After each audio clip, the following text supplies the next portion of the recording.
জগদ্দলে ভোটের আগে রণক্ষেত্র, গুলি বোমা আতঙ্কে উত্তপ্ত এলাকা। দ্বিতীয় দফার ভোটের আগে উত্তপ্ত উত্তর 24 পরগনার জগদ্দল। বিজেপি ও তৃণমূলের বিরুদ্ধে একে অপরের ওপর হামলার অভিযোগ ঘিরে চরম উত্তেজনা ছড়ায় এলাকায়। জগদ্দল থানার সামনেই বাধে ব্যাপক অশান্তি। মেঘনা মোড়ে ভাটপাড়ার বিজেপি প্রার্থী পবন সিংয়ের বাড়ির বাইরে গুলি ও বোমা পড়ার অভিযোগ উঠেছে। পবন সিংয়ের দাবি, পরিস্থিতি দেখতে বাইরে বেরোতেই তার নিরাপত্তারক্ষী এক সিআইএসএফ জওয়ান গুলিবিদ্ধ হন। অন্যদিকে জগদ্দল থানায় গেলে বিজেপি সমর্থকদের ওপর তৃণমূল কর্মী সমর্থকরাও চড়াও হবে বলে অভিযোগ করেন বিজেপি প্রার্থী রাজেশ কুমার। যদিও সমস্ত অভিযোগ অস্বীকার করে তৃণমূলের পাল্টা দাবি, অর্জুন সিংয়ের নেতৃত্বেই বিজেপি তাদের ওপর হামলা চালিয়েছে। ঘটনাকে কেন্দ্র করে এলাকায় ব্যাপক পুলিশ মোতায়েন করা হয়েছে। এখনো পর্যন্ত 4 জনকে গ্রেফতার করা হয়েছে এবং 15 জন অভিযুক্তর বাড়িতে তল্লাশি চালিয়েছে পুলিশ। ভোটের আগে এই ঘটনা নতুন করে নিরাপত্তা নিয়ে প্রশ্ন তুলছে।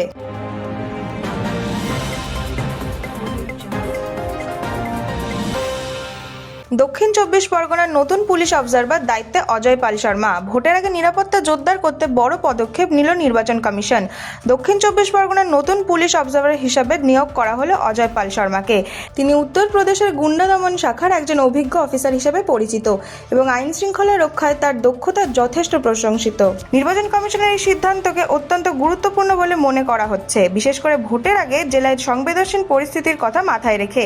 এখন দেখার তার উপস্থিতিতে ভোট প্রক্রিয়া কতটা শান্তিপূর্ণভাবে সম্পন্ন হয়।